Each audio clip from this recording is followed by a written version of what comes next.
I am Ferdinand Marcos, and I am the President of the Republic of the Philippines. I stand today on behalf of 110 million Filipinos. Hello universe, it's me again. Shoutout sa inyo mga kababayan. Meron tayong upload videos, updates. Alam nyo ba kahapon, nung kinuha or sinundo sino ba to? Si Senator Jinggoy Estrada. Siyempre, siya po ay sumuko naman sa CIDG at sinundo siya doon. Ngayon, ito si Cayetano, plano niya talaga guys, naharangin na wag niya isuko si Senator Jinggoy sa mga otoridad. Oh, 'di ba? Tapos, sabi niya, wag daw siyang hulihin dito sa loob ng Senate. Nagkaroon talaga sila ng girian ni Secretary Jun Vic Remulla. Kanya lang mga kababayan, pabayan, ang nangingibabaw kahapon ay ang batas. 'Di ba? Utos ng Sandigang Bayan. Naglabas ng warrant of arrest laban kay Jinggoy Estrada sa kaso niyang plunder, sa kickback niya sa flood control. Biro niyo 'yon. Hindi po sila nakapalag kahapon itong mga senador na ito ng majority, which is Duterte Black. Hindi talaga sila nakapalag kasi si Secretary Remulla talagang hindi pwede mangyari uli sa ginawa ni Cayetano kay Senator Bato. 'Di ba na sinasabi kulong sa Senate. Na umaasa naman ng NBI na tapos na yung usapan nila ni Cayetano na bantayan sa kustodiya. Yun pala, kalaunan, pinakawala din pala. 'Di ba? So do you think tumakas si Bato na walang basbas sa mga tao? Ay sus, hindi ako naniwala doon guys. So ang nangyari kahapon ito. Yan yung sinabi kahapon ni Secretary Remulla. The question is whether yung separation of the executive and the legislative, sabi niya, Cayetano, even in the time of former Senate President Jovito Salonga, he protected former Senator Juan Ponce Enrile. Kasi that time, 'di ba, na talagang nagkaroon din ng tension before. Pero hindi kasing tulad dito ngayon sa pamumuno ni Cayetano, sobrang gulo, guys. Maraming senador na hinuli diyan na hindi naman nag-react ang majority or minority that time, tulad ni Senator Trillanes, tulad ni dating Senator Leila de Lima. Walang kaguluhan, kusa silang sumama. 'Di ba? Pero si Cayetano, nako po, grabe, talo pa babae. Yung bunganga niya. Ang sabi ko sa kanya, "Sir, I'm sorry, you lost the privilege when Bato escape." 'Yun. Kasi kagagawa nila 'yan. Umaasa din naman talaga ang pamahalaan na under kustodiya ng Senado si Bato. Pero ang nangyari, anong nangyari? Guys, kahit sino sa inyo, masasabi nyo siguro, may nagpatakas, may kakutsaba. Ako, in my own, guys, yung pananaw, naku, 100% may kakutsaba talaga yun. I'm not accusing someone, pero in my own pananaw, may opinions na nakita natin sa nagiging sitwasyon. Yan, isa na si Robin Padilla. Kaya pinatawag nga yan para para imbestigahan siya. So dahil dito, ito ang girian lang dalawa kahapon. Panoorin nyo. Usapan natin sa labas. Okay na usapan natin. Okay na usapan natin sa labas. Hindi ka rin ng sinabi. We can go out. You cannot. No. Even during Cory's time, hindi ginawa to. Even during Cory's time, Salonga did not allow. We're going to walk him out. We can arrest him right outside the gate. He is voluntary. Respect the institution. This is not about Pinoy. We're going out. No, don't leave him right here. He can be arrested right there. So if you don't want him to make a statement there, sir, just outside the gate, we're going to walk 5 minutes. This is the Senate of the Philippines. It's never been done. It's never been done. Salonga stood up for Enrile. That's ang kalaban si Cory. Ang kaso rebellion. Anong ginawa? They walked out. We're just asking you to walk out. But let's walk. Let's walk. You arrest him here.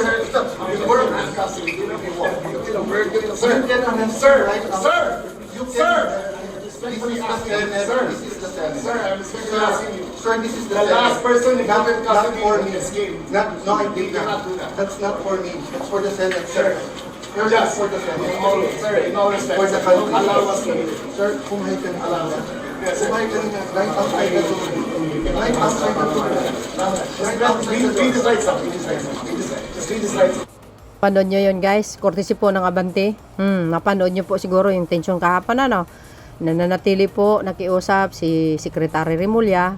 Ito naman si Cayetano, talagang tumaas ang boses niya. Yung Senadora Estrada naman, Jinggoy, nanatiling kampante, tahimik dahil alam po niya na yung oras na yan ay dapat siyang dalhin kung saan dapat siya ilagay, no? Ganyan si Cayetano. Ngayon, mga kababayan, what if pagdating ng 2008 ang namuno Duterte, walang mangyayari sa bansa sa mga ganitong klaseng mga taong sumusuporta dito sa sa pangalan na ito? Walang mangyayari sa bansa. Tandaan nyo yan. Baka magkagulo pa lahat.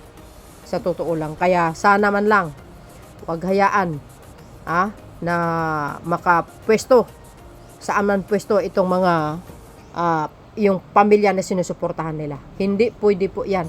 Hindi pwede. Sa ganitong klaseng kalakaran, patakaran, si Cayetano, DDS po yan. Walang mangyayari sa bansa. Mark my word.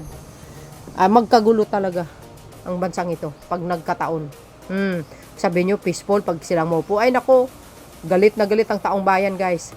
Ngayon pa lang ayaw nila sa mga Duterte na uupo kahit sa anong klaseng posisyon. So dahil dito mga kababayan, ito po yung sinabi ni Secretary Remulla.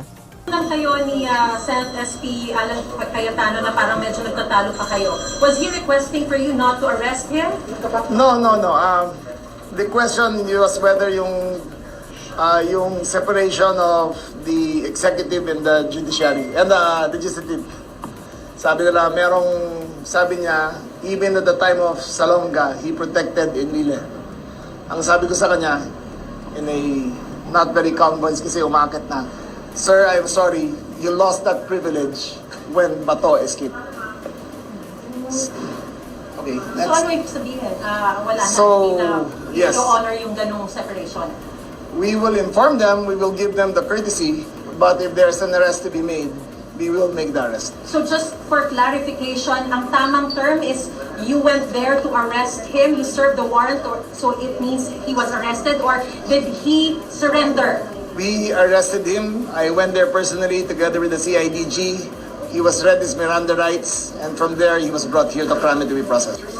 Konting miscommunication o altercation sa Senate kanina with Senate President, hindi ba natin dinitignan niyo, sir, na tama obstruction of justice? Hindi naman. He was explaining his side that it's never happened before. But my side was that nung nakawala si Bato, you lost that privilege already of having protected custody. Paano niya tinake yun, sir? Yung statement mo? We were fine. Magkasama kami rin sa taas. We were talking afterwards and he understood. Sir, ba't niya sinasabi yun? Di ba ang sinabi naman niya talaga from the very beginning, if it's a local court that will issue the arrest warrant, susundin nila?